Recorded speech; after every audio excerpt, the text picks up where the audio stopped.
Bonjour à tous. Alors ici, nous allons faire un petit tour à Bordeaux, plus précisément sur l'appellation Margaux. Rien que le nom, ça fait rêver, hein. Margaux, une appellation extraordinaire avec le tout grand château Margaux qui produit des vins fabuleux depuis la nuit des temps.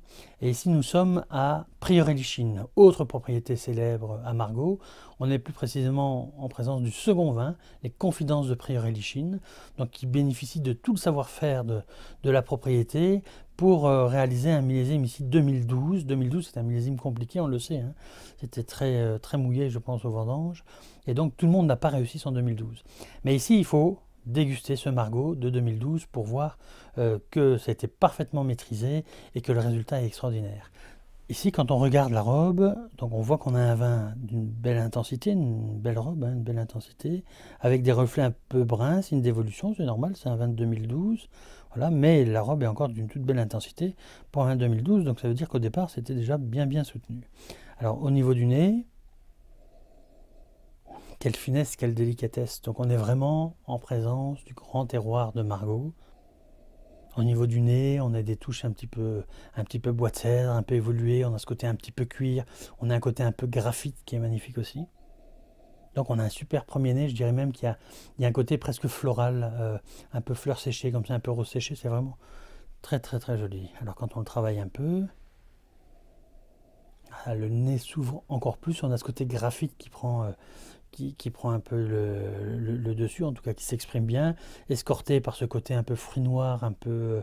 allez, je dirais que ça fait vieille crème de cassis, quoi, hein, mais très intéressant, un tout petit peu truffé, champignons un peu truffés, rien de réglisse, très fin, magnifique.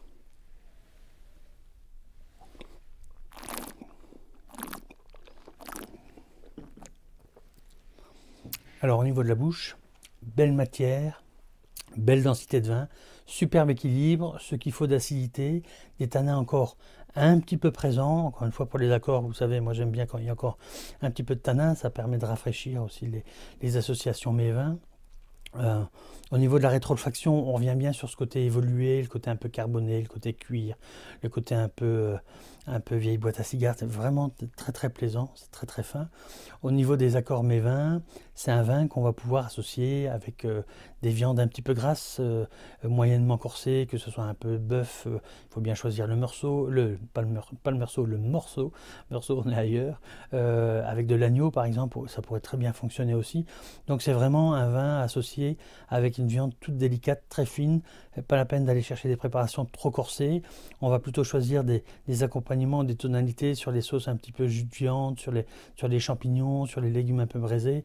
Et là, croyez-moi, vous aurez une association, un accord mets-vins que tout le monde recherche extraordinaire. Je vous souhaite une bonne dégustation, une belle rencontre avec le terroir de Margaux sur un vin évolué. Ça vaut vraiment la peine. Bonne dégustation.